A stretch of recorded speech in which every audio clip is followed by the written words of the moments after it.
ஒரு பல்கலைக்கழகம் அல்லது கல்விக்கூடம் ஏதோ பட்டம் கொடுப்பதற்கு மட்டும் அல்லாமல் அல்லது பதவி வாங்கி கொடுப்பதற்கு மட்டும் அல்லாமல் இங்கே நடக்கும் அந்த விளைவுகளை எங்களுடைய சமுதாய மக்களுக்கு சேர வேண்டும் என்ற நோக்கத்துடன் நான் எப்பொழுது துணைவேந்தரானனோ அன்றிலிருந்து முயற்சி செய்து கொண்டிருக்கின்றேன்.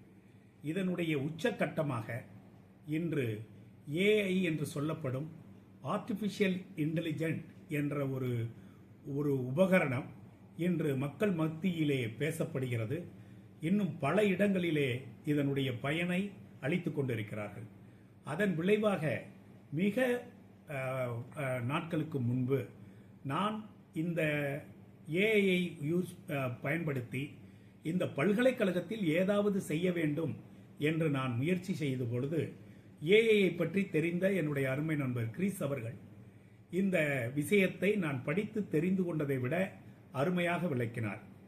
அதன் விளைவாக 2 முறையிலே இந்த ஏஐ ஆர்டிஃபிஷியல் இன்டெலிஜென்ட்டை கொண்டு போவதற்கு முயற்சி செய்தேன்.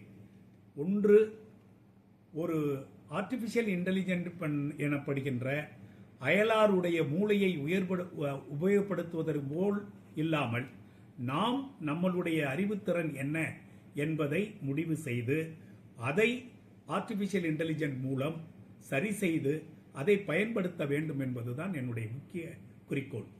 அதன் விளைவாக எங்கள் பல்கலைக்கழகத்திலே 28 அந்த துறைகள் இருக்கின்றன. அதிலே இன்று 150ற்கும் மேற்பட்ட ஆசிரியர்கள் பயன்படுத்திக் கொண்டிருக்கிறார்கள். அவர்கள் இங்கே தங்களுடைய தொழில்களை செய்து கொண்டிருக்கிறார்கள்.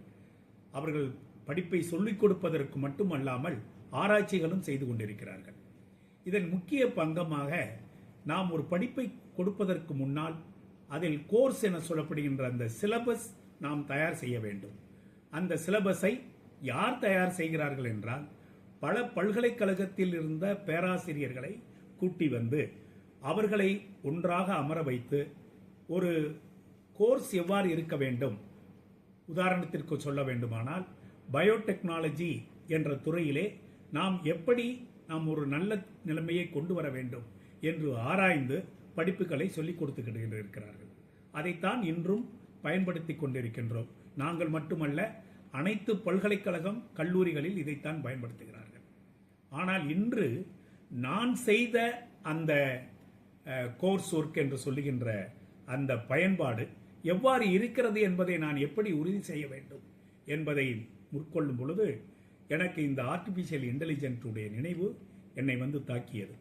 அதன் விளைவாக என்னுடைய பேராசிரியர்கள் உருவெடுத்த அந்த கோர்ஸ் சிலபஸ் என்று சொல்லப்படுகின்ற அந்த சிலபஸை எடுத்து அதை ஆர்டிஃபிஷியல் இன்டெலிஜென்ட்டை பயன்படுத்தி தயாரிக்க செய்கின்றோம். இன்று ஆசிரியர்கள் பயன்படுத்தியதும் அந்த ஏஐ பயன்படுத்திய அந்த கோர்ஸ் சிலபஸை நாங்கள் கம்பேர் செய்யும் பொழுது சில குறைகள் இருப்பதை நாங்கள் அறிந்தோம். அதை சரிகட்டும் வழியிலே ஏஐ உருவாக்கிய அந்த சிலபஸையும் எங்களுடைய பேராசிரியர்கள் உருவாக்கிய அந்த சிலபஸையும் ஒன்றாக இணைத்து குளோபல் லெவல் உலக அளவிலே ஒரு சிறந்த ஒரு கோர்ஸை கொடுக்க வேண்டும் என்ற முறையிலே அதை சரிபடுத்தி இருக்கின்றோம். இன்று நாங்கள் கெமிஸ்ட்ரி துறையிலும் சரி, பயோடெக்னாலஜி துறையிலும் அதை பயன்படுத்தி கொண்டிருக்கின்றோம். அது இப்பொழுது எங்களுக்கு செயல்பாடு சரியாகத்தான் செய்து கொண்டிருக்கிறது என்பதை நாங்கள் கண்டறிந்தோம். இதுபோல எங்கள் 28 துறைகளிலுமே இந்த பாடப்பிரிவுகளை அழகாக எடுத்து செய்து அதை மாணவர்களுக்கு கொண்டு வர வேண்டும் என்பதை முயற்சி செய்தால் இந்த துறைகள் அத்துணையுமே உலக அளவில் ஒரு பெரும் துறையாக வரும் என்பதில் ஐயமில்லை. இந்த நோக்கம் மிகச் சிறந்ததாக இருக்கும் என்பதுடைய என்னுடைய ஆவல். இரண்டாவதாக, என்னுடைய ஆராய்ச்சி மாணவர்கள், என்னுடைய ஆராய்ச்சி ஆசிரியர்கள் அவர்கள் செய்யும் அந்த ஆராய்ச்சியினுடைய விளைவுகள் எங்கே வருகிறது என்றால் இதழ்களிலே வருகிறது. அது எங்கோ ஒரு மூலையில் இருக்கிறது. ஆனால் அது எப்படி என் மக்களுக்கு தெரியும்? உதாரணத்திற்கு சொல்ல வேண்டுமானால், இந்த கிருஷ்ணன் பண்ணிய ஆராய்ச்சிகள் எங்கள் குடும்பத்திற்கு செல்ல வேண்டுமானால் அத்துணை பேருமே விஞ்ஞானத்தை தெரிந்தவர்கள் அல்ல. அவர்களுக்கு என்னுடைய மொழியில் அல்லது ஆங்கிலத்தில் மிக தெளிவாக குறுகிய காலத்தில் நான் சொன்னேன் என்றால் அது என்னுடைய ஆராய்ச்சியின் விளைவுகள் அவர்களை சேரும். இது என் குடும்பத்திற்கு மட்டுமல்ல, என்னை சார்ந்த மக்கள், சமுதாய மக்கள் இந்த ஆராய்ச்சிகளை தெரிந்து கொள்ளும் என்ற முறையிலே நாங்கள் இந்த முயற்சியை செய்திருக்கின்றோம். இங்கு என்னதொரு மட்டுமல்ல, 150 ஆசிரியர்களுடைய ஆராய்ச்சியுடைய திறனை ஆங்கிலத்திலும் அல்லது அவர்கள் விரும்பிய மொழியில் எங்களால் மாற்ற முடியும் என்பதை நான் தெளிவாக சொல்லிக் கொள்கின்றேன். உதாரணத்திற்கு, ஒரு ஆசிரியர் ஆங்கிலத்தை தவிர என்னுடைய மக்கள் மலையாளத்தில் அல்லது கேரளாவில் இருக்கிறார்கள், அந்த மொழியில் வேண்டுமானாலும் எங்களால் மாற்ற முடியும். ஒரிசாவில் இருக்கும் மக்கள் தங்கள் மொழியில் மாற்ற வேண்டுமானாலும் மாற்ற முடியும். ஆகவே ஒரு ஆராய்ச்சி கட்டுரை ஆங்கிலத்தில் மட்டும் அல்லாமல் தாங்கள் விரும்பும் மொழியில் எங்களாக மாற்ற முடியும் என்பதை நாங்கள் நிரூபித்திருக்கின்றோம்.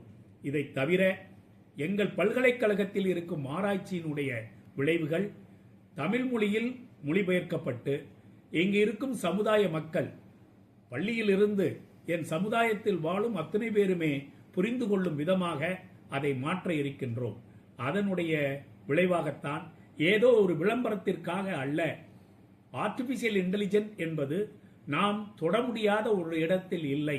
படித்தால், தெரிந்து கொண்டால், அதை எப்படி பயன்படுத்துவது என்பதை அறிந்து கொண்டால் அதை அழகாக பயன்படுத்த முடியும் என்பதை நாங்கள் இங்கே உங்களுக்கு சொல்ல கடமைப்பட்டிருக்கின்றேன்.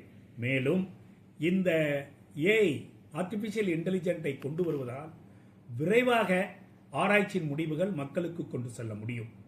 இதை இந்தியாவில் முதல் பல்கலைக்கழகமாக நாங்கள் முயற்சி செய்து கொண்டிருக்கின்றோம். இந்த முயற்சியில் ஏதோ இது எங்களுக்கு தனிப்பட்ட ஒரு பெருமைக்காக அல்ல, யாராவது எந்த பல்கலைக்கழக ஆசிரியராக இருந்தாலும் சரி, கல்லூரி ஆசிரியர்களாக இருந்தாலும் சரி, இதை இலவசமாக நாங்கள் செய்து கொடுப்பதற்கு தயாராக இருக்கிறோம். இது மூலம் ஒவ்வொரு ஆராய்ச்சியும், ஒவ்வொரு ஆராய்ச்சியினுடைய விளைவுகளும் மக்களுக்கு எளிதாக செல்ல வேண்டும். உதாரணத்திற்கு சொல்ல வேண்டுமானால், நாளைக்கு மாணவர்கள் எங்களுடைய வெப்சைட்டிலே ஒரு குறிப்பிட்ட ஆசிரியர் என்ன செய்து கொண்டிருக்கிறார் என்று தெரிந்து கொள்ள வேண்டுமானால், அதை அவர்கள் சொல்வார்களே, ஹெட்போன் மூலம் பாட்டு கேட்பது போல் அவர்கள் கேட்டு சென்றார்கள் என்றால் அவர்களுக்கு அந்த ஆசிரியனுடைய பெருமை தெரியும், அவருடைய ஆராய்ச்சியினுடைய அருமை தெரியும் என்பதை அவரவர் மொழியிலே தெரிந்து கொள்ளும் பொழுது அது சிறப்பாக சென்றடையும் என்பது என்னுடைய கருத்து.